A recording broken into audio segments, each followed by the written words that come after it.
20 taon akong nagtiis sa abroad. Bawat sentimo, ipinadala ko para sa pamilya ko, para sa bahay na pangarap namin. Pag-uwi ko, ang bahay na pinatayo ko ay nakapangalan na sa biyenan ko, at ang pera sa bangko ay ubos na. Natawa na lang ako. Akala nila, iyon na ang lahat. Hindi nila alam na ang bawat padala ko ay mairesibong magpapatunay ng lahat. Ako si Maria Luz Santos, mas kilala sa pangalang Marilo ng aking mga kasamahan at pasyente. 32 anyos na ako, isang dedicated na surgeon. Sa bawat hiwa, sa bawat tahi, naroon ang buong puso ko, ang buong pagkatao ko. Ang pagliligtas ng buhay ang aking bokasyon, ang aking misyon. At sa araw na iyon, isang Biyernes ng hapon, ang misyon ko ay kritikal. Isang 5 taong gulang na bata, nasa bingit ng kamatayan, ang nasa ilalim ng aking mga kamay. 4 na mahabang oras ang lumipas sa operating room, bawat segundo ay puno ng tensyon at pag-asa. Ang pawis ay unti-unting lumalabas mula sa aking noo, dumadaloy sa aking templo, ngunit ang aking mga mata ay nakatutok, walang kukurap, sa pinong tela ng katawan ng bata. Ang bawat galaw ay kalkulado, bawat instrumento ay ginamit ng may pag-iingat, parang naglalakad ako sa manipis na yelo. Nang marinig ko ang matatag na beep ng monitor, at makita ang mapayapang mukha ng bata, isang malaking buntong hininga ang pinakawalan ko. Ang buhay niya ay ligtas.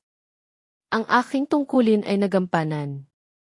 Ngunit walang oras para ipagdiwang, walang oras para magpahinga. Ang orasan ay kaaway. Ang puso ko ay bumubulusok sa bawat segundong lumilipas. Mula ospital, agad akong sumakay sa kotse, suot pa ang puting coat ko sa ibabaw ng aking puting wedding gown. Sa araw na iyon, hindi lang buhay ng pasyente ang ililigtas ko. Ililigtas ko rin, sa wakas, ang sarili kong pangarap. Ang pangarap na magkaroon ng sariling pamilya, isang tahanan na puno ng pagmamahal. Ang kasal ko. Ang kasal namin ni Gabriel Reyes o Gabi. 7 taon na ang nakalipas mula nang kami ay unang nagkakilala sa isang medical mission, at simula noon, siya ang naging sandigan ko, ang aking pangarap na magkaroon ng sarili kong pamilya. Akala ko, siya ang takdang makakasama ko habang buhay. Ang Grand Ballroom ng Hotel Serena. Ito dapat ang simula ng bago kong buhay, ang bagong kabanata ng aming pagmamahalan. Habang papalapit ang taxi, nakita ko na ang mga ilaw, ang mga palamuti, ang mga pamilyar na mukha ng aming mga bisita na nagkukumpulan sa labas. May kaba, ngunit higit pa roon ang matinding pag-asa at kaligayahan. Sa wakas, matatapos na ang lahat ng pagod, ang lahat ng sakripisyo. Akala ko, sasalubungin ako ng aking mapapangasawa, ng isang mainit na yakap, ng isang halik na magpapawi sa lahat ng pagod, ang simula ng aming happily ever after. Pero iba ang sumalubong sa akin. Isang pader ng mga tao. Hindi lang 5, hindi lang 10. Higit 20 miyembro ng pamilya Reyes. Nakabarang sa gitna ng daan, parang mga nagtatanggol ng kuta, ang kanilang mga mukha ay seryoso, walang bakas ng kagalakan. At sa kanilang harapan, nakatayo si Aling Elena Reyes, ang ina ni Gabi. Suot niya ang pinakamamahal niyang terno, at sa kanyang mukha ay walang bakas ng kagalakan, kundi isang ngiting mapanukso, puno ng panunukso at paghamak. Ang kanyang mga mata ay matalim, parang 2 punyal na handang sumaksak. Bumaba ako sa sasakyan. Hinihingal. Sa aking paglakad papalapit, ramdam ko ang bawat titig, bawat bulungan. Ang mga bisita na nag-aabang sa labas ay nagtaka. Ang bawat hakbang ko ay parang isang mabigat na pasanin, bawat pulgada ay isang pagsubok sa aking lakas. Tumingin ako sa paligid. Hinanap ko si Gabi. Pero wala siya. Ang nakita ko lang ay ang pamilya niya, ang mga mata nila ay nakatutok sa akin, walang awa, parang naghihintay sa isang malaking palabas. Aling Elena, nasaan po si Gabi? Tanong ko, sa gitna ng aking hininga, na halos lumabas sa aking lalamunan. Pilit kong inabot ang kanyang kamay, ang akala ko ay para sa isang mainit na pagbati. Ngunit iginalaw niya ang kanyang kamay, parang umiiwas sa isang maruming bagay, parang kinasusuklaman ang aking presensya. Pagkatapos, nagsalita siya. Ang boses niya ay malakas, malinaw, at may bahid ng pagmamalaki. Hindi ito isang pribadong pag-uusap. Ito ay isang proklamasyon, isang paghuhusga, sa harap ng lahat ng naroroon. Marilo Santos, sabi niya, binibigkas ang pangalan ko ng may paghamak at pagkadismaya. Wala ka nang dapat hanapin dito. Ang anak namin ay ikinasal na. Sa iba, parang may bumagsak na malaking bato sa aking ulo. Hindi lang sa ulo ko, kundi sa aking buong pagkatao. Ang mundo ko ay umikot, ang ingay ng paligid ay unti-unting nawala, napalitan ng isang malalim na katahimikan. Ang kanyang mga salita ay umalinggaw-ngao sa aking tainga, paulit-ulit, parang isang sirang plaka. Ikinasal na. Sa iba, hindi ko mapaniwalaan ang aking narinig. Hindi ito totoo. Hindi ito maaaring mangyari. Anong ibig niyong sabihin, Aling Elena? Tanong ko, halos pabulong. Pilit kong pinipiga ang bawat salita mula sa aking namamanhid na lalamunan. Ang utak ko ay nagproseso, ngunit walang makitang lohikal na paliwanag. Paano? Bakit? Bakit sa araw na ito?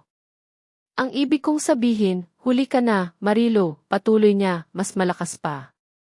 Ang kanyang ngiti ay lumawak, isang ngiting tagumpay. May pamilya na siya. May asawa na. Kaya umalis ka na dito. Hindi ka na kailangan dito. Walang lugar ang katulad mo sa pamilya namin.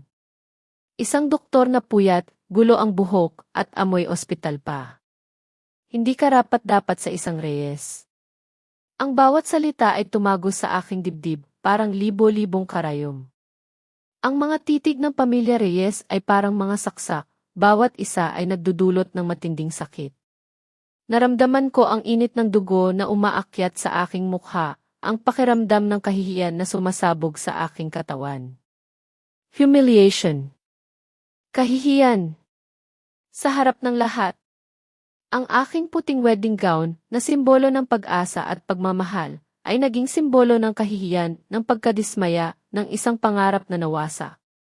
Ito ang pinakamalaking kahihiyan na naranasan ko sa buong buhay ko. At sa sandaling iyon, sa loob ng Grand Ballroom, sa likod ng malaking salamin, nakita ko siya. Si Gabby. Nakatayo siya doon, nakatingin sa akin. Ngunit hindi ang tingin ng pagmamahal na aking inaasahan. Hindi tingin ng paghingi ng tawad o ng pagpapaliwanag. Ang tingin niya ay isang mabilis na pag-iwas ng mata, isang pagtatago, puno ng kahihiyan at pagtataksil. Isang pagpapatunay. Ang kanyang pagtatago ay mas masakit pa sa mga salita ni Aling Elena. Ang lalaking pinakasalan ko sana, ang lalaking pinagkatiwalaan ko ng aking puso, ay nandoon. Kasama ng iba. At pinili niyang magtago sa likod ng kanyang ina, sa likod ng pader ng kanyang pamilya. Pakiramdam ko na walan ako ng lakas. Ang buong katawan ko ay nanghina. Ang puso ko ay parang pinipiga, paulit-ulit. Ang lahat ng pagod sa operasyon ay biglang dumoble, bumigat ng ilang beses. Ang pagkabigla ay naging galit, ang galit ay naging matinding sakit, at ang sakit ay nauwi sa isang walang katulad na pagkalito at kalungkutan. Para akong isang estatwa, nakatayo sa gitna ng lahat, walang magawa, walang masabi, tanging ang tunog lamang ng aking sirang puso ang naririnig. Ang mga tao sa paligid ay nagbubulungan, nagtataka, naghuhusga. May awa, may paghuhusga. Pero sa sandaling iyon, wala akong pakialam sa kanilang mga titig. Ang tanging nararamdaman ko ay ang matinding lamig na bumabalot sa akin, sa kabila ng init ng panahon. Ang pakiramdam ng pagtataksil ay parang isang laso na kumalat sa bawat ugat ko, kumakain sa aking pagkatao. Pinilit kong huminga, pero parang may nakaharang sa aking lalamunan na pumipigil sa bawat patak ng hangin na gustong makapasok sa aking baga. Aling Elena, puno ng pagmamalaki sa kanyang tagumpay, ay muling nagsalita, ang boses ay parang isang martilyo na tumatama sa aking bungo, hindi ka na kailangan dito. Umalis ka na. Umalis ka. At habang nakatayo ako doon, tinititigan ang kanilang mga mukha na puno ng paghamak, may isang ideya na bumulong sa aking isip. Isang ideya na parang apoy na sumusunog sa aking kaluluwa, na nagbibigay ng kakaibang lakas. Ang sakit na ito, ang kahihiyan na ito, hindi nila alam ang buong istorya. Mayroong isang bagay na hindi nila alam. Ang tingin nila ay ako ang talunan, ang biktima. Pero ang hindi nila alam, sa likod ng aking puting coat, sa ilalim ng aking suot na kasal, ay isang pusong nagligtas ng buhay. Isang pusong hindi madaling masira, isang pusong may ipaglalaban pa. Habang nakatayo ako roon, nalulunod sa kahihiyan, at pinapaliguan ng masasakit na salita mula sa pamilya Reyes, isang tunog ang pumukao sa atensyon ng lahat. Ang marangyang tunog ng isang makinang humihinto. Isang itim na Rolls-Royce, makintab at marangya, ang huminto mismo sa tapat ng hotel entrance.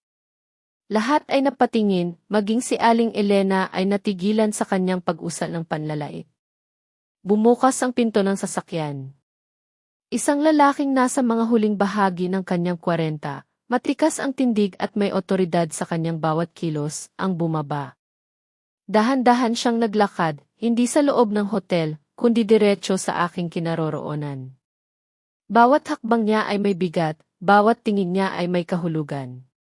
Nang siya ay nasa harapan ko na, sa gitna ng lahat ng matang nakatingin, ginawa niya ang isang bagay na hindi inaasahan ng sinuman. Bahagya siyang yumukod, isang senyales ng malalim na paggalang. Marilo, tama ba? Ang kanyang boses ay kalmado ngunit puno ng kapangyarihan. Ako po si Don Ricardo de la Cruz. Maraming salamat po sa pagliligtas ninyo sa buhay ng anak ko. Kayo po ay isang bayani. Ang mga salita niya ay parang musika sa aking pandinig, isang balsamo sa aking mga sugat. Isang bayani. Sa isang iglap, ang kahihiyan na aking nararamdaman ay nagsimulang mapalitan ng pagtataka. Siya ang ama ng batang pasyente ko. Pagkatapos ay dahan-dahan siyang lumingon. Ang kanyang mga mata, na puno ng pasasalamat kanina, ay naging kasing lamig ng yelo nang tumama ito sa pamilya Reyes. At kayo, sabi niya, ang boses ay mababa ngunit sapat na para marinig ng lahat. Sino ang pinapaalis ninyo kanina? Isang taong nagligtas ng buhay? Hindi iyon isang tanong na nangangailangan ng sagot. Isa iyong pahayag, isang akusasyon. Ang salitang tiwalang hiya ay hindi niya binigkas, ngunit malinaw na nakaukit sa kanyang mukha. Biglang nagbago ang ihip ng hangin. Si Aling Elena, na kanina ay matapang na parang leon, ay biglang naging isang maamong tupa. Ang kanyang mukha ay namutla, at ang kanyang mga kamag-anak ay nagsimulang mag-atrasan, nahihiya sa kanilang ginawa. Bumaling muli sa akin si Don Cardo. Doktora, kung maaari, samahan ninyo ako. Hayaan na natin sila sa kanilang selebrasyon. Inilahad niya ang kanyang kamay, hindi bilang isang manliligaw, kundi bilang isang tagapagligtas. Walang pag-aalinlangan, tinanggap ko ito at sumama sa kanya palayo sa lugar na iyon. Habang naglalakad kami palayo, ang lahat ng nangyari kanina sa operating room ay bumalik sa aking isipan. Ang tawag ni E.C. Lim. Ang pagmamadali papunta sa ospital. Ang mukha ng isang 5 taong gulang na bata, maputla at walang malay. Ang mga numerong bumabagsak sa monitor. Naalala ko ang 4 na oras na iyon. Ang bawat tistis, ang bawat tahi. Ang tunog lamang ng aking paghinga at ang mabagal na pagtibok ng makina ang maririnig. Bawat galaw ko ay nakasalalay sa buhay ng isang inosenteng bata. Pawis ang tumutulo sa aking noo, ngunit hindi ko ito inalintana. Ang aking buong pag-iisip, ang aking buong kaluluwa, ay nakatuon sa misyon na nasa aking harapan. At pagkatapos ng 4 na oras, ang milagro. Ang tunog ng monitor ay naging stable. Ang presyon ng dugo ay bumalik sa normal. Ang bata ay ligtas na. Ang pakiramdam ng tagumpay, ang pakiramdam ng pag-asa. Iyon ang tunay na kasal para sa akin, ang pag-aasawa sa aking propesyon, ang aking panatan na magligtas ng buhay. Iyon ang pinili ko. At sa sandaling iyon, habang hawak ang kamay ni Don Cardo, alam kong tama ang naging desisyon ko. Inihatid ako ni Don Cardo sa isang tahimik na coffee shop, malayo sa kaguluhan ng hotel. Ang lugar ay maaliwalas, may mababang ilaw, at ang amoy ng kape ay nagbibigay ng kakaibang ginhawa. Umupo kami sa isang sulok, kung saan hindi kami masyadong mapapansin. Sa wakas, pakiramdam ko ay nakahinga ako ng maluwag. Ang tensyon na bumalot sa akin mula pa kaninang umaga ay unti-unting kumawala. Ngunit sa likod ng ginhawa ay naroon pa rin ang kirot ng kahihiyan, ang sakit ng pagtataksil. Marilo, simula ni Don Cardo, ang kanyang boses ay puno ng paggalang. Alam kong marami kayong pinagdaanan ngayong araw. Pero hayaan niyo akong muling pasalamatan kayo. Ang anak ko, si Enzo, siya ang lahat sa akin. Kung wala kayo, hindi ko alam kung anong mangyayari sa aming pamilya. Tinitigan ko siya. Ang kanyang mga mata ay puno ng sinseridad. Isang taong may kapangyarihan at yaman, ngunit may puso. Ito ang unang pagkakataon na nakaranas ako ng ganitong pagpapahalaga mula sa isang estranghero, lalo na pagkatapos ng lahat ng nangyari. Wala po iyon, Don Cardo, sagot ko, mahina ang boses. Tungkulin ko po bilang doktor. Ngumiti siya, ngunit may bakas ng kalungkutan sa kanyang mga mata. Tungkulin. Ngunit ang bawat tungkulin ay may kaakibat na sakripisyo. At ang sakripisyo ninyo ay napakalaki. Kaya naman, narito po ang maliit na pasasalamat. Kahit papaano, sana makatulong ito sa inyo at sa inyong nanay. Inabot niya sa akin ang isang makapal na sobre. Ramdam ko ang bigat nito. Alam kong hindi ito isang maliit na halaga. Ito po ay 500,000, Jeff Marilo. Hindi ito pambayad sa inyong kabayanihan, kundi pagkilala sa inyong halaga. Isang tanda ng aming pasasalamat. Pinandilatan ko siya. 500,000. Ang halagang iyon ay napakalaki. Maaaring malaking tulong iyon sa akin at sa aking nanay. Sa aming maliliit na pangangailangan, sa aming mga pangarap. Sa totoo lang, biglang sumagi sa isip ko ang lahat ng paghihirap na dinanas ko para makapagtapos ng medisina, ang mga utang na unti-unti kong binabayaran. Ngunit sa kabilang banda, may isang tinig sa loob ko na sumisigaw. Ang aking prinsipyo. Ang aking integridad bilang isang manggagamot. Salamat po, Don Cardo, sa inyong kabutihan, sabi ko, dahan-dahan kong ibinalik ang sobre sa kanya. Ngunit hindi ko po ito matatanggap. Nagtaka siya. Bakit, doktora? Don Cardo, paliwanag ko, pinipilit na patatagin ang aking boses. Ang konsensya po ng isang manggagamot ay hindi po mabibili ng pera. Ginawa ko lang po ang aking tungkulin. Ang buhay po ng pasyente ang pinakamahalaga. At ang ligaya na naramdaman ko nang makita kong ligtas ang inyong anak, iyon na po ang pinakamalaking kabayaran para sa akin. Mas malaki pa sa anumang halaga ng pera. Tinitigan niya ako at nakita ko ang paghanga sa kanyang mga mata. Hindi ito paghanga sa aking ganda o sa aking propesyon, kundi sa aking prinsipyo. Masyado kayong marangal, Jeff Marilo. Bihira na ang katulad ninyo ngayon. Ngunit, mayroon ba akong maipagtutulong sa inyo? Kahit anong uri ng tulong. Huwag kayong mag-atubiling sabihin sa akin. Niyakap ko ang aking sarili, pilit na pinapakalma ang sarili. Okay lang po ako, Don Cardo. Salamat po sa inyong malasakit. Ang pagkilala po ninyo sa akin ay sapat na. Tumango siya, tila naunawaan ang aking pinagdadaanan. Kung gayon, kung kailangan ninyo ng tulong, huwag kayong mag-atubili. Tutulong ako sa anumang paraan. Maaari kong kausapin ang pamilya Reyes tungkol sa nangyari upang linawin ang kanilang ginawa. Hindi na po kailangan, Don Cardo, sabi ko. Wala na po silang dapat iklaro. Malinaw na po ang lahat. Masakit, pero malinaw. Matagal kaming nag-usap. Hindi tungkol sa pera, kundi tungkol sa buhay, sa pagpapahalaga, sa prinsipyo.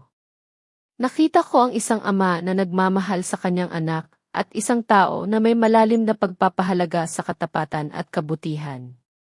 Sa mga sandaling iyon, ang sakit sa puso ko ay unti-unting humupa, napalitan ng isang kakaibang pakiramdam ng kapayapaan. Nang kami ay maghiwalay, inabot ko ang aking telepono. Ang tanging tao na gusto kong makausap sa mga sandaling iyon ay ang aking nanay. Si Nanay Lydia. Ang aking tagapagtanggol, ang aking gabay, ang aking lahat. Nanay. Sabi ko, ang aking boses ay nanginginig, halos hindi ko na makilala ang sarili kong tinig. Ako po ito. Okay lang po ako. May nangyari po kasi. Sa kabilang linya, narinig ko ang pamilyar na boses ng aking ina, puno ng pag-aalala. Anak, nasaan ka? Bakit ngayon ka lang tumawag? Akala ko, nasa kasal ka na. Bakit parang iba ang boses mo? Hindi ko mapigilan. Ang mga luha na pinipigilan ko kanina ay biglang umagos. Bumalik ang lahat ng sakit, ang kahihiyan. Nanay, wala na po ang kasal. Hindi po natuloy. Pinagtabuyan po ako ng pamilya Reyes. Ikinasal na po si Gabi sa iba. Narinig ko ang mahinang buntong hininga ng aking ina. Alam kong nagulat siya. Alam kong nasaktan din siya. Ngunit ang sumunod na lumabas sa kanyang bibig ay hindi galit, hindi tanong, kundi pagmamahal. Anak, ang mahalaga ay ligtas ka. Ano man ang nangyari, nandito ako para sa iyo. Huwag kang hahayaan na tapakan ng kahit sino. Tandaan mo, may halaga ka, Marilu. Higit pa sa iniisip mo. Ang kanyang mga salita ay parang isang mainit na kumot na bumalot sa akin, nagbibigay ng ginhawa sa gitna ng aking kalungkutan. Ang pag-ibig ng isang ina. Ito ang pinakamahalaga sa lahat.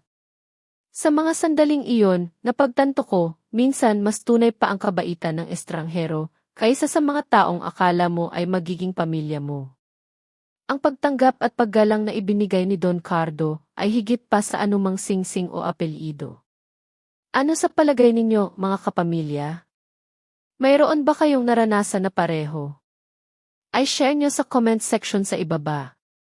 Ang mga kwento nyo ang magiging gabay natin sa pagharap sa mga hamon ng buhay. Pagkatapos ng mahabang araw, ng matinding tensyon at ng napakaraming emosyon, ang pagbalik sa aming tahanan ay parang pagpasok sa isang kanlungan ng kapayapaan. Isang maliit na bahay, hindi marangya, ngunit puno ng init at pagmamahal. Ang amoy na niluluto ni Nanay Lydia, ang pamilyar na tunog ng kanyang paggalaw sa kusina, lahat ng iyon ay nagbigay sa akin ng kakaibang ginhawa.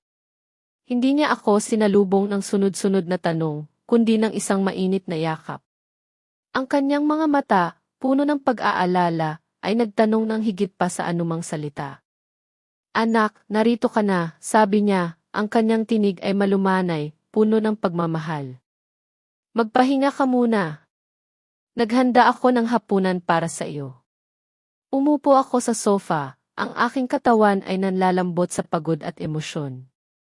Ngunit ang presensya ng aking ina ay nagbigay sa akin ng lakas upang magsalita, upang ibahagi ang pasanin sa aking puso. Dahan-dahan, ikinuwento ko sa kanya ang lahat.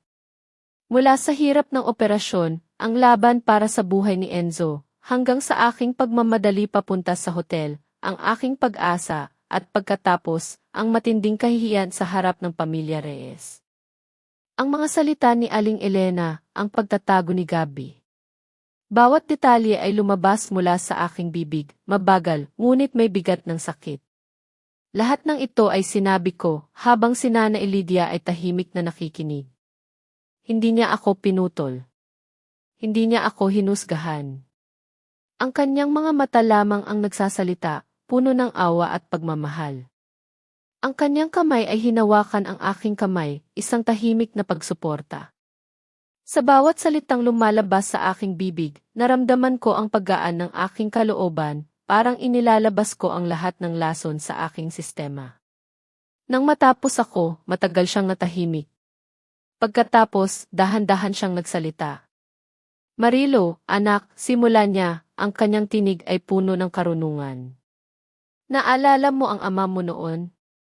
Mahal na mahal kita, sabi niya sa akin, ang tunay na lalaki, humaharap sa problema. Ang mahinang lalaki, nagtatago. Pinili ni Gabi na magtago. Hindi iyan tunay na pagmamahal. Hindi iyan tunay na tapang. Ang mga salita ng aking ama, na lumabas sa bibig ng aking ina, ay parang isang matalim na liwanag na tumagos sa aking kalituhan. Si tatay, isang matapang at marangal na tao, isang sundalo, ay palaging nagtuturo sa akin ng integridad at katatagan. At ngayon, ang kanyang mga salita ay naging gabay sa aking pinagdadaanan. Si Gabi, sa kanyang pagtatago, ay pinatunayan ang kanyang kahinaan. Marilo, anak, huwag mong sisihin ang sarili mo, patuloy ni nanay. Hindi mo kontrolado ang ginawa nila. Ang mahalaga ay ang ginawa mo, ang prinsipyo mo. Ang pagliligtas ng buhay ng isang bata, iyon ang tunay na halaga mo. Hindi ang pagiging asawa ng isang reyes. Ang kanyang mga salita ay nagbigay sa akin ng lakas. Ang init ng kanyang pagmamahal ay nagpahilom sa aking mga sugat. Sa sandaling iyon, naramdaman ko ang pagbabago sa loob ko. Mula sa pagiging biktima, unti-unti akong bumabangon, nagiging mas matatag, mas malakas. Hindi pa man natatapos ang aming pag-uusap, biglang nagring ang aking telepono. Ang pangalan ni Gabi ang lumabas sa screen. Nag-alinlangan ako. Gusto ko sanang hindi sagutin. Ngunit sa paghikayat ni Nana Lydia, sinagot ko. Kailangan kong tapusin ito. Kailangan kong harapin. Marilo, dinig kong boses ni Gabi, may halong pagkahiya at pagmamadali. Patawad, Marilo. Ginawa lang ito ng nanay ko. Napilitan ako. Ang kanyang mga salita ay walang laman. Walang kaluluwa. Ang tunog ng kanyang boses ay parang isang sirang plaka, paulit-ulit na pagtatago sa likod ng kanyang ina. Walang pananagutan. Walang pag-ako sa kasalanan. Gabi, sabi ko, ang aking boses ay kalmado, ngunit may bigat ng aking emosyon. Hindi na ito ang Marilo na mahina, ang Marilo na nanlalambot. Ito ay ang Marilo na matatag, ang Marilo na may prinsipyo. Kung nandoon ka sana sa ospital at naghintay, kahit ilang oras lang, magkaiba sana ang lahat. Kung pinili mo akong ipagtanggol, kung pinili mong panindigan ang ating pagmamahalan, magkaiba sana ang lahat. Pero pinili mong nasa altar kasama ng iba. Pinili mong magtago sa likod ng iyong ina. May katahimikan sa kabilang linya. Hindi niya inaasahan ang aking mga salita. Hindi niya inaasahan ang aking katatagan. Hindi ko sinisisi ang nanay mo, Gabi, patuloy ko, ang bawat salita ay tumago sa kanya, parang patak ng lason. Ikaw ang sinisisi ko. Ikaw ang nagdesisyon. Ikaw ang nangako. Ikaw ang sumira. Hindi ko kailangan ang iyong paumanhin. Hindi ko kailangan ang iyong paliwanag.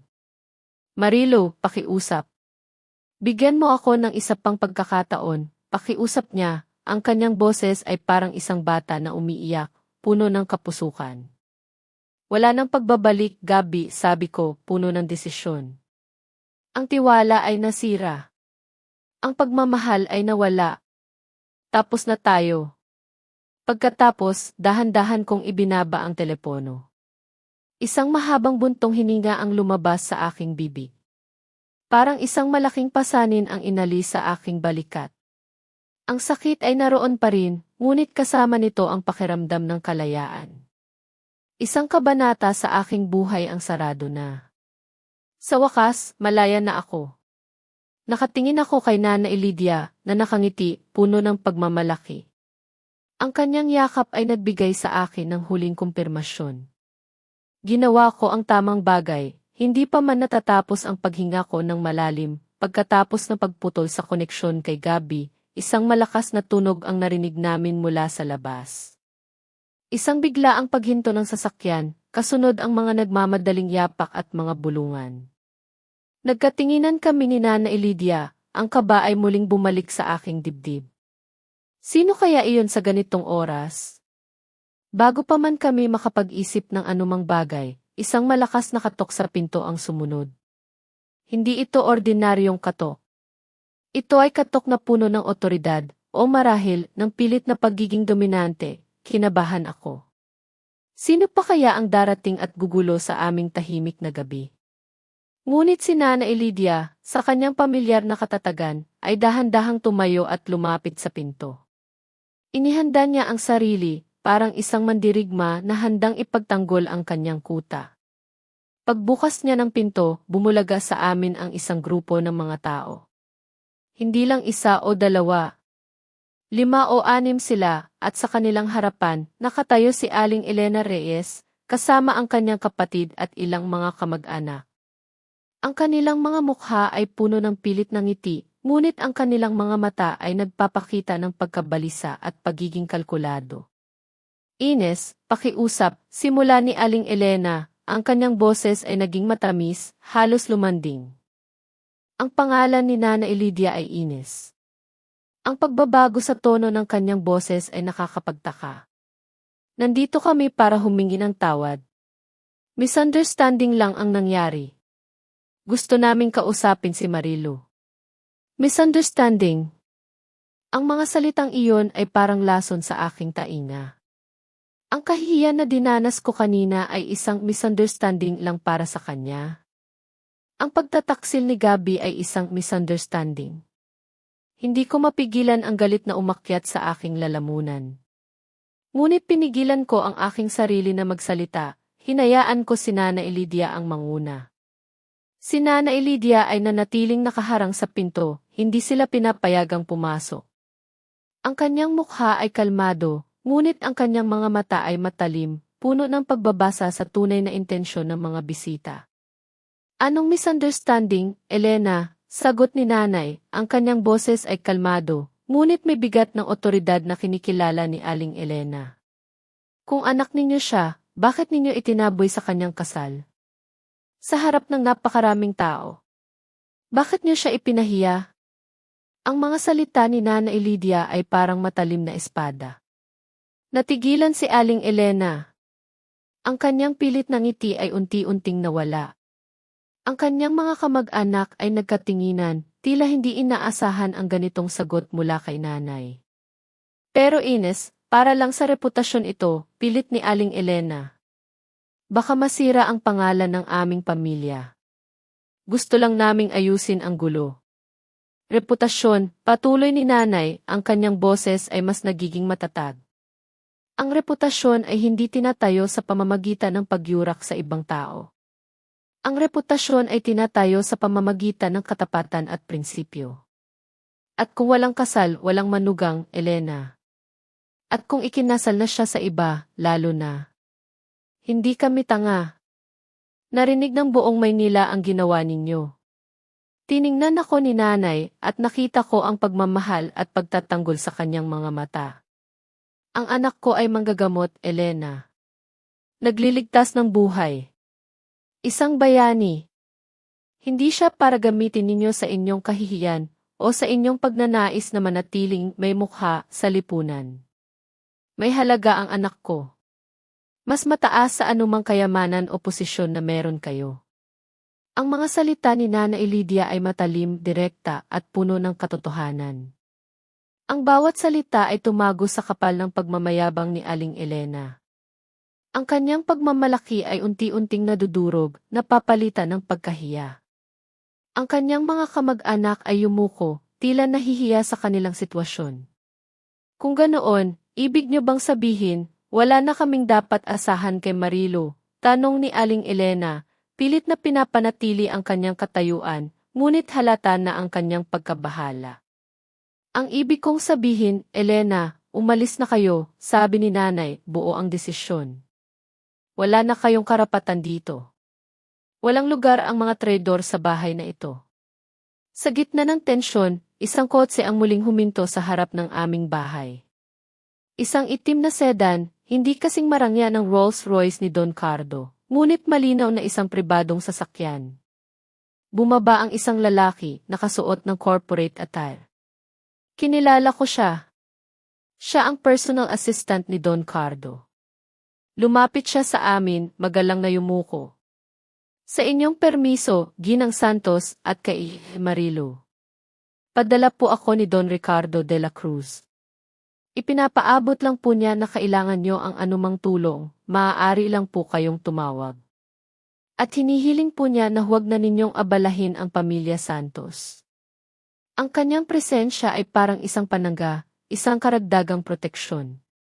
Ang mensahe ay malinaw. May nakatayo sa likod ni Marilo. Isang taong may impluwensya at kapangyarihan.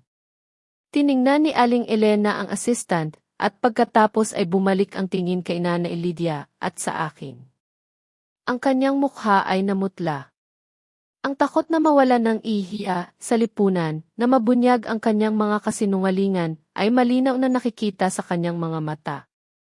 Ang kanyang plano na ayusin ang sitwasyon sa kanyang sariling paraan ay nabigo.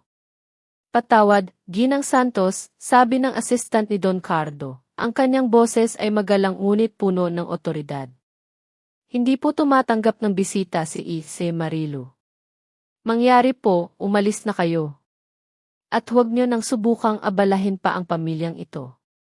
Walang nagawa si Aling Elena. Walang nagawa ang kanyang mga kamag-anak.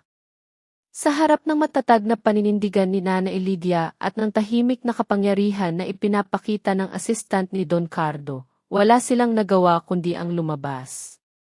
Yumuko sila, ang kanilang mga ulo ay nakayuko, ang kanilang mga balikat ay nakakuyom. Umalis sila sa gitna ng katahimikan ng gabi, ang kanilang pagmamalaki ay nadurog.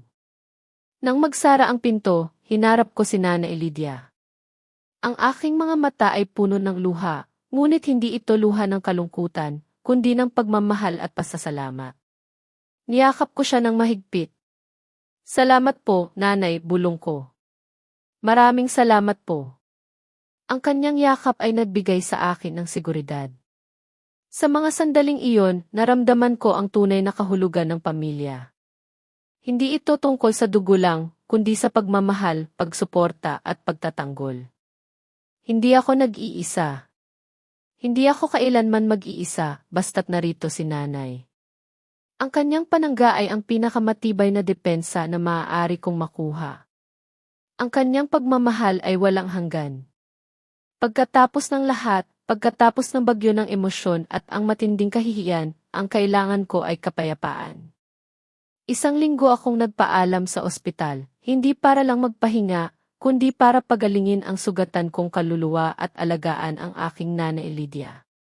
Ito ang aming linggo. Ang bawat araw ay lumipas ng dahan-dahan, parang paggaling ng isang sugat na unti-unting nagsasara.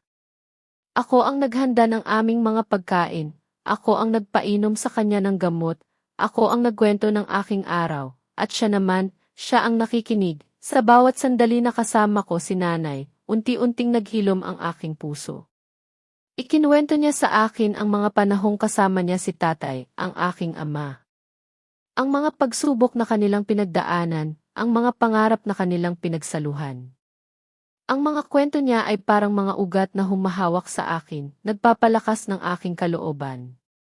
Ipinaalala niya sa akin ang mga aral ni tatay, ang kahalagahan ng integridad, ng pagmamahal sa pamilya, at ng pagtayo sa sariling paa.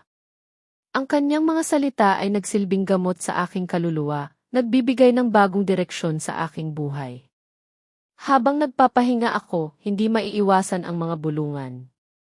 Kumalat sa aming komunidad ang balita tungkol sa aking kasal na hindi natuloy. Ang mga kapitbahay ay nagtatanong, nagbubulungan, naghuhusga. May awas sa kanilang mga mata, ngunit may halong pag-usisa. Ngunit si Nana Elidia, sa kanyang pamilyar na dignidad, ay hinarap ang lahat ng buong tapang. Kapag may nagtatanong, kalmado niyang sinasagot, ginawa lang ng anak ko ang tama. Sapat na iyon. Wala nang paliwanag, wala nang pagtatago. Ang kanyang pagiging direkta ay nagpatigil sa lahat ng mga nag-usisa. Si nanay ang aking panangga, ang aking boses sa gitna ng mga bulungan. Isang hapon, habang abala ako sa pagbabasa ng medical journals, nagring ang aking telepono. Si E.I. Lim, ang aking department head. Nag-alinlangan ako. Baka may balita na hindi maganda. Baka may husga mula sa ospital. Ngunit ang kanyang boses ay puno ng pag-unawa at pagsuporta. Marilo, kumusta ka na? Sabi niya, ang kanyang tono ay malumanay. Narinig ko ang nangyari. Gusto kong iparating na buong departamento ay sumusuporta sa iyo. Alam namin kung gaano ka ka-dedicate sa trabaho mo. Ang ospital ay tahanan mo, Marilo. Hinihintay ka namin. Bumalik ka lang kapag handa ka na. Ang iyong halaga bilang isang doktor ay hindi mababago ng anumang personal na issue. Parang may bumalik sa akin na lakas. Ang kanyang mga salita ay tumagos sa aking puso. Naramdaman ko ang pagtanggap, ang paggalang. Sa gitna ng lahat ng kahihiyan, ang ospital, ang lugar na inakala kong husgahan ako, ay siyang pinakanakakaunawa. Dito, ang aking halaga ay nakikita sa aking kakayahan, sa aking dedikasyon, sa aking propesyon. At ang lugar na akala ko'y magiging kanlungan ko habang buhay, ang pamilya ni Gabi, ay siyang unang tumalikod. Isang mapait na aral, ngunit isang mahalagang pagtuklas. Ang aking karera, ang aking bokasyon, ay hindi lamang trabaho. Ito ang aking pagkatao, ang aking pagkakakilanlan. Isang gabi, habang naghahanda kami ni nanay ng hapunan, may kumatok sa aming pinto. Nagtaka ako. Bihira na may dumalaw sa amin sa gabi. Binuksan ni nanay ang pinto at doon nakatayo si Don Cardo. Simple ang kanyang suot, isang pangkaraniwang polo shirt at pantalon, walang kasamang bodyguard o assistant.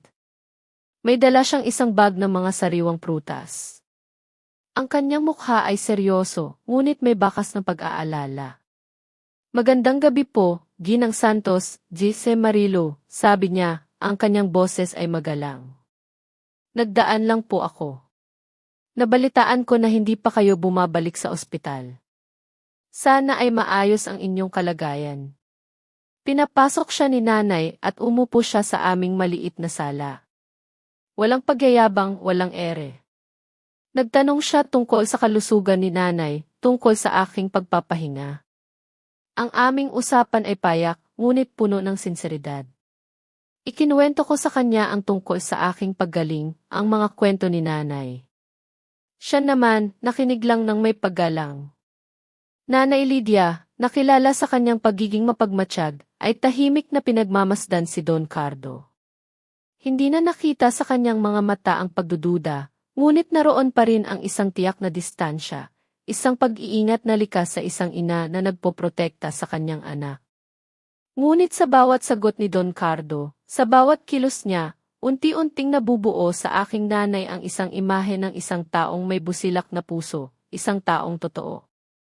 Ang kanyang pagiging simple, ang kanyang paggalang sa aking nanay, ay higit pa sa anumang yaman o titulo. Sa kanyang presensya, naramdaman ko ang isang kakaibang seguridad, isang kapayapaan na unti-unti kong natutuklasan. Ito ang simula ng isang bagong kabanata, isang kabanata na puno ng pag-asa, sa kabila ng mga anino ng nakaraan. Nang bumalik ako sa ospital, isang bagong Marilo ang humarap sa aking mga pasyente. Hindi na ang Marilo na puno ng kalungkutan at kahihiyan. Kundi ang Marilo na matatag, ang Marilo na may bagong direksyon. Buong puso at isip kong inilaan ang aking sarili sa trabaho. Ang operating room ang naging aking santuwaryo, ang aking kanlungan. Sa bawat operasyon, sa bawat buhay na naililigtas, naramdaman ko ang isang kakaibang kapayapaan.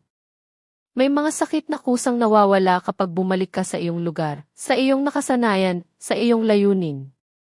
Ang hiwa ng scalpel, ang tahimik na beep ng mga monitor, ang buhay na nasa aking mga kamay, lahat ng iyon ay nagpapaalala sa akin ng aking tunay na halaga. Isang araw, habang nagpapahinga ako sa aking opisina, may nag-pop up sa aking telepono. Isang text message. Mula kay Carla. Ang pangalan niya ay nagdulot ng isang mabilis na pagtibok sa aking puso, ngunit hindi na ito sakit, kundi isang bahagyang pagkairita. Marilo, patawad. Ayoko sanang mangyari ito, ang nakasulat. Tinitigan ko lang ang mensahe. Ang kanyang mga salita ay parang hangin lang, walang bigat, walang sinseridad. Isang manipis na paghingi ng tawad na walang kasamang pananagutan. Hindi ko siya sinagot. Tahimik ko lang itong dinelete. Ang nakaraan ay tapos na. Wala na akong pakialam. Ngunit ang nakaraan ay sadyang mapilit. Kinabukasan, habang papalabas ako ng ospital, nakita ko siya. Si Gabby. Nakatayo siya sa gate ng ospital, mukhang payat, gulo ang buhok, at ang kanyang mga mata ay puno ng lungkot. Parang hindi siya nakatulog ng ilang araw. Nakaabang siya, parang asong nawawala. Marilo, tawag niya, ang kanyang boses ay halos pabulong, puno ng pakiusap. Marilo, pakiusap, kausapin mo ako. Lumapit siya sa akin, ang kanyang mga mata ay nagmamakaawa. Marilo, pinipili kita ngayon. Patawad. Mali ako. Patawad sa lahat. Tinitigan ko siya. Walang bakas ng galit sa aking puso, kundi isang malalim na pagkadismaya. Gabby, sabi ko, ang aking boses ay kalmado, walang emosyon. Hindi mo ako pinipili. Pinipili mo ang sarili mong katahimikan. Nang ginipit ka ng nanay mo, siya ang pinili mo. Nang kailangan kita sa simbahan, pinili mong nasa altar kasama ng iba. Ngayon na nawala ako, bumalik ka. Kasi ikaw ang nahihirapan. Ang kanyang mukha ay namutla. Hindi ganoon, Marilo. Nagsisisi ako. Talagang nagsisisi ako. Ang pagsisisi mo ay para sa sarili mo, Gabby, patuloy ko. Para sa epekto ng iyong mga desisyon sa buhay mo. Hindi para sa sakit na idinulot mo sa akin. Kaya wala na tayong pag-uusapan pa. Ang nakaraan ay nakaraan na. Kalimutan mo na ako. Tinalikuran ko siya. Lumakad ako palayo at sa bawat hakbang naramdaman ko ang paglaya. Isang buong paglaya mula sa nakaraan. Ngunit ang buhay ay puno ng pagsubok. Isang gabi biglang tumawag si nanay. Hindi niya kayang huminga. Sumasakit ang kanyang ulo. Agad akong nagmamadaling umuwi. Agad siyang dinala sa ospital. High blood pressure. Ang aking nanay, na palaging matatag, ay ngayon ay mahina, nakahiga sa kama. Wala akong nagawa kundi ang umiyak, tahimik sa tabi niya. Nilabanan niya ang mga pagsubok sa buhay ng walang reklamo, at ngayon, ang kanyang katawan naman ang sumusuko. Buong gabi akong nagpuyat sa tabi niya, nagdarasal, nagbabantay. Sa gitna ng aking pag-aalala, nag-pop up ang isang text message. Mula kay Don Cardo. Nandito lang ako, Marilo. Kung may kailangan ka, sabihin mo. Ang kanyang mga salita ay simple, ngunit puno ng sinseridad. Hindi ko siya sinagot. Pero kinabukasan, maaga pa, habang nakatulog si nanay, kumatok ang nurse sa pinto. May nagpadala ng mainit na sopas. Si Don Cardo. Hindi siya nagpakita. Hindi siya nag-ingay. Tahimik lang siyang sumuporta. Nang magising si nanay, mahina niyang hinawakan ang aking kamay. Anak, sabi niya, ang tunay na lalaki ay ang nangangahas na manatili sa tabi mo sa mahihirap na panahon. Hindi ang umaalis kapag may problema. Ang kanyang mga salita ay tumagos sa akin. Napagtanto ko ang kaibahan. Si Gabby umalis. Nagtago. Si Don Cardo tahimik na nanatili. Nandoon siya kahit hindi ko hiningi. Nagsimulang mawala ang aking takot sa pagtitiwala muli. Ang takot na masaktan muli. Sa mga panahong iyon, nagsimulang umusbong sa aking puso ang isang bagong pag-asa, isang katiyakan na mayroon pa ring kabutihan sa mundo, mayroon pa ring tunay na pagmamahal. At unti-unti kong natututunan na buksan ang aking puso, hindi para sa pagmamahal na puno ng pananakit, kundi para sa pagmamahal na puno ng pagsuporta, pag-unawa at katatagan. Kung tulungan akong magkomento ng numero 1 sa ibaba, upang malaman ko na mayroon pa ring mga kaibigan na sumasama sa akin sa buong paglalakbay na ito. Ang inyong presensya ay ang pinakamalaking inspirasyon para maikwento ko pa ang huling bahagi, ang luha sa katahimikan. Dahan-dahang gumaling si Nanay Lydia. Sa loob ng ilang araw, nakauwi na siya sa bahay, at ang bawat araw ay lumipas ng payapa, puno ng tahimik na pagpapagaling. Sa mga panahong iyon, patuloy ang pagdalaw ni Don Cardo. Hindi siya nagmamadali, hindi siya nagpapansin. Simpleng bumibisita lang siya, may dalang prutas o ulam, nagtatanong tungkol sa kalusugan ni nanay, at tahimik na nakikinig sa aming mga kwento. Ang kanyang presensya ay naging isang bahagi ng aming buhay, hindi pilit kundi natural. Isang hapon, habang nagkakape kami sa aming veranda, diretsang tinanong ni Nanay Lydia si Don Cardo. Ang kanyang tinig ay kalmado, ngunit may bigat ng isang ina na nagpoprotekta sa kanyang anak. Don Cardo, sabi niya, anong intensyon mo sa anak ko? Walang pag-aalinlangan, direkta, at puno ng sinseridad ang sagot ni Don Cardo. Ginang Santos, simula niya, ang kanyang mga mata ay nakatitig kay Nanay Lydia. Kung papayagan po ako ni A.C. Marilo, gusto ko po siyang makilala ng seryoso. Gusto ko po siyang igalang, alagaan at mahalin. Kung hindi pa po siya handa, mananatili po akong kaibigan nang walang anumang paglampas sa hangganan. Hindi po ako nagmamadali. Ang mahalaga ay ang kanyang kaligayahan. Nagtaka ako. Ang kanyang mga salita ay simple, ngunit puno ng paggalang. Hindi siya nagpahayag ng matatamis na salita, kundi ng isang tapat na intensyon. Tiningnan ako ni nanay at nakita ko sa kanyang mga mata ang isang pag-apruba, isang tahimik na pagbibigay daan. Matagal kong pinag-isipan ang mga salita ni Don Cardo. Ang takot na masaktan muli ay naroon pa rin, ngunit ang kanyang sinseridad at pasensya ay dahan-dahang nagpapagaling sa aking mga sugat.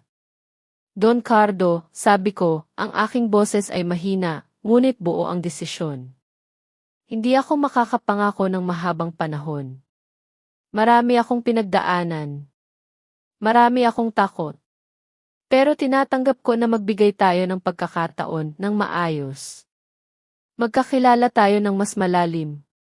Hindi para kalimutan ang nakaraan, kundi para itayo ang isang bagong hinaharap ng may paggalang at pagtitiwala. Isang ngiti ang sumilay sa kanyang mga labi. Isang ngiti na puno ng pag-unawa at pasasalamat. At mula noon, ang aming relasyon ay dahan-dahang umusbong, parang isang halaman na maingat na inaalagaan. Hindi kami nagmamadali. Nag-usap kami, nagbahaginan ng mga kwento, nagtawanan at nagunawaan. Ang bawat pag-uusap, ang bawat sandali na magkasama kami, ay nagpatibay sa aming ugnayan. Sa gitna ng lahat ng ito, may isang magandang balita ang dumating sa aking karera. Inimbitahan ako ni E.F. Lim na sumali sa isang specialized research group sa ospital. Isang pagkakataon upang mas mapaunlad ang aking kaalaman at kakayahan bilang isang surgeon. Isang malaking hakbang ito sa aking propesyon, isang kumpirmasyon ng aking halaga. Tinanggap ko agad. Naramdaman ko ang kagalakan, ang pag-asa, hindi lamang sa aking personal na buhay, kundi pati na rin sa aking karera.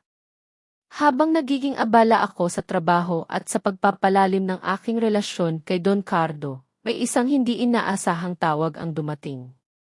Si Aling Elena. Muli nag-alinlangan ako. Ngunit sa pagkakataong ito, sinagot ko.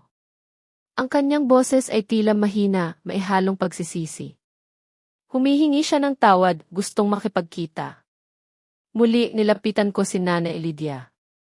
Ibinahagi ko sa kanya ang tungkol sa tawag ni Aling Elena. Narinig ko ang mahinang buntong hininga ni nanay. Anak, sabi niya, ang kanyang tinig ay puno ng karunungan. Kung sa tingin mo ay makakatulong iyan para sa iyong kapayapaan, makipagkita ka. Hindi para sa kanila, kundi para sa iyong sarili. Para matapos na ang lahat. At matapos na ang kabanatang iyan sa buhay mo, nang may buong kapayapaan sa iyong puso. Ang kanyang mga salita ay naging gabay ko. Kailangan ko ng pagtatapos. Hindi para pagbayarin sila, kundi para palayain ang aking sarili. Para tuluyang maiwan ang mga anino ng nakaraan at buong puso kong yakapin ang bagong simula na naghihintay sa akin. Lumipas ang ilang araw, at sa wakas ay dumating ang araw ng aking paghaharap kay Aling Elena. Nagkita kami sa isang tahimik na coffee shop, isang pampublikong lugar, gaya ng payo ni nanay. Nang makita ko siya, nagulat ako. Ang dating mayabang at mapagmataas na Aling Elena ay ngayon ay payat, mukhang matanda, at ang kanyang mga mata ay puno ng lungkot. Nawala ang kanyang dating sigla, napalitan ng isang malalim na pagod. Marilo, simula niya, ang kanyang boses ay mahina at nanginginig. Nagkamali ako noon. Patawarin mo ako. Hindi ko alam na aabot sa ganito. Hindi ko akalain na masisira ang lahat. Nakinig ako. Walang galit sa aking puso, kundi isang pakiramdam ng awa. Ang kanyang mukha ay isang ebidensya ng paghihirap. Ikinuwento niya ang tungkol kay Gabi na lumipat na ng probinsya, nagtatago sa kanyang mga problema, at hindi masaya sa kanyang buhay.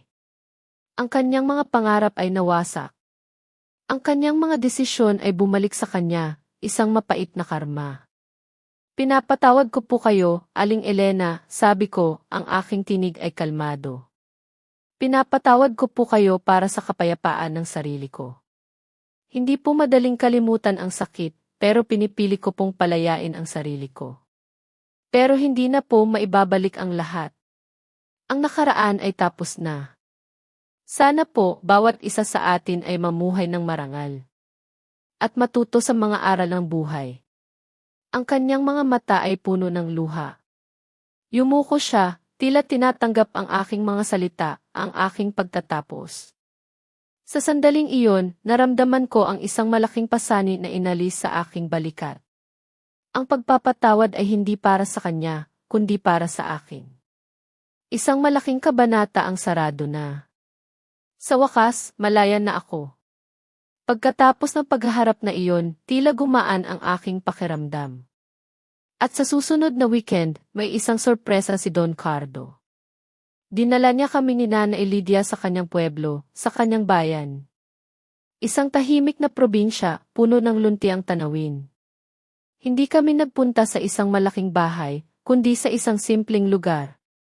Dinala niya kami sa isang sementeryo, sa isang malalim na parte. Doon, mayroong isang lapida. Ito ang puntod ng kanyang yumaong asawa. Sa araw na iyon, anibersaryo ng kanyang kamatayan.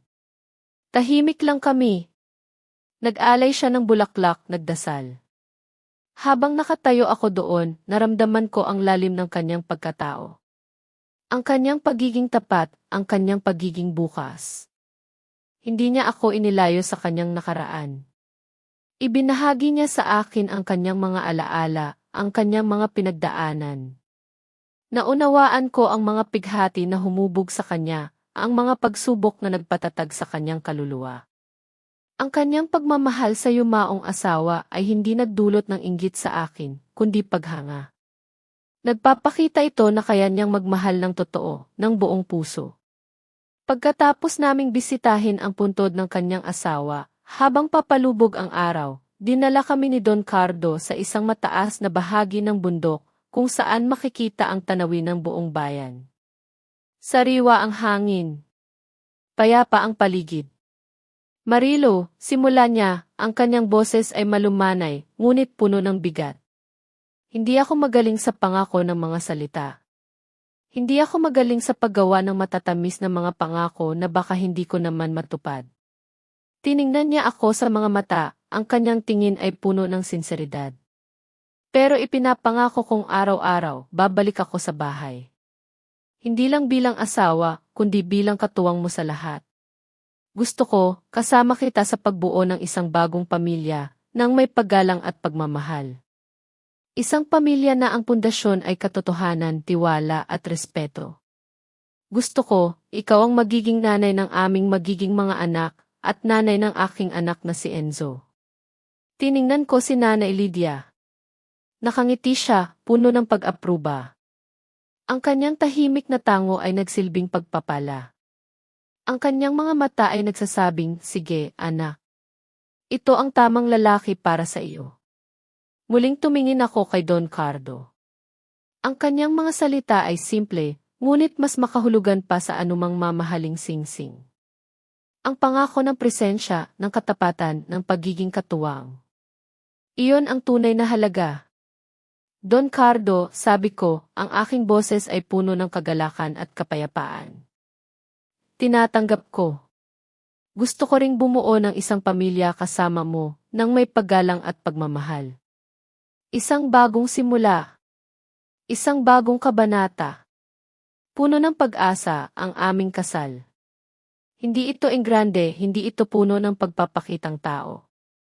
Isang simple at pribadong seremonya. Ginanap ito sa isang maliit na restaurant sa tabi ng ilog, sa probinsya ni Don Cardo. Ang sikat ng araw ay sumisikat sa tubig, nagbibigay ng gintong kulay sa paligid.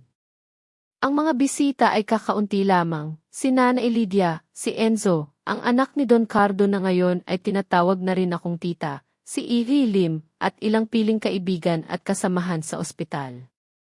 Walang pamilya Reyes. Wala ng mga bulungan.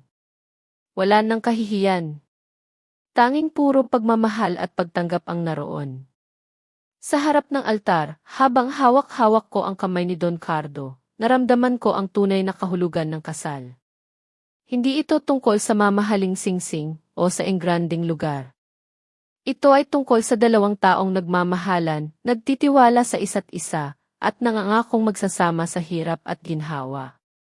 Hindi ako magaling sa pangako, Marilo, sabi ni Don Cardo. Ang kanyang mga mata ay nakatitig sa akin, puno ng pagmamahal.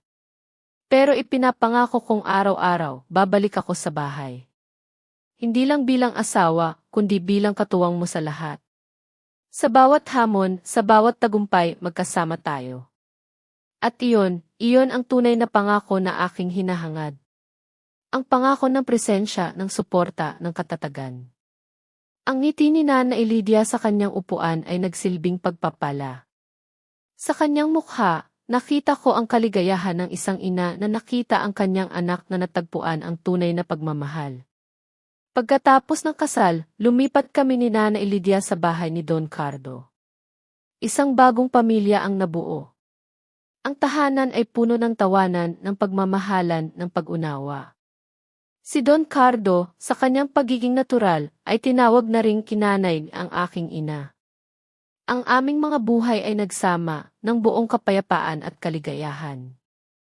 Ang aking karera ay patuloy na umunlad.